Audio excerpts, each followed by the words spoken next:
Hello, I'm Edward and welcome to windowsreport.com.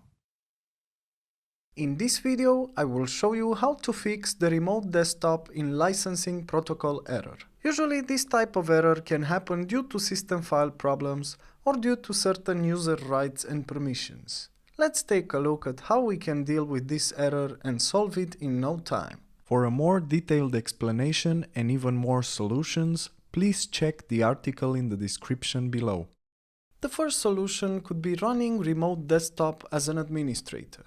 To do this, press the start button in the lower left corner and simply type in remote desktop connection. Then right-click on remote desktop connection and run as administrator. Now your remote desktop connection should open with administrator rights. Some users have confirmed they fixed this issue by running remote desktop connection as an administrator. This is because running the application as an administrator ensures that the app has the required permissions to modify the registry. Another great solution could be running remote desktop in the built-in admin account. Press the start button in the lower left corner and simply type cmd. Then right-click on the command prompt and select Run as Administrator. In the command prompt window, just type in the following command and press Enter. net space user space administrator / active yes.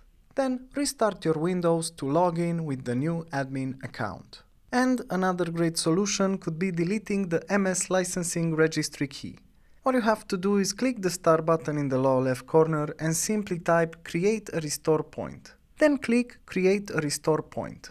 In the System Protection window, just click the Create button to create a new restore point. Then enter a title for the system restore point in the text box and press the Create button. Then to delete the MSLicensing key, we have to access Registry Editor. You can do that by clicking the Start button and simply typing regedit. Then click on Registry Editor.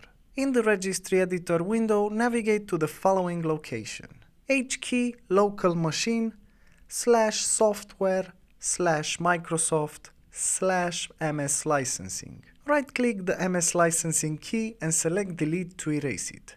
Then restart your desktop or laptop and run remote desktop connection as an administrator. Some users have also confirmed that deleting the MSLicensing key in the registry fixes the RDC licensing protocol error. That's why you can always delete that key with the registry editor, but you should set up a restore point first so that you can go back if required. For more information and details, please check the article in the description below. If you enjoyed this video, please like and subscribe to our channel. Thank you.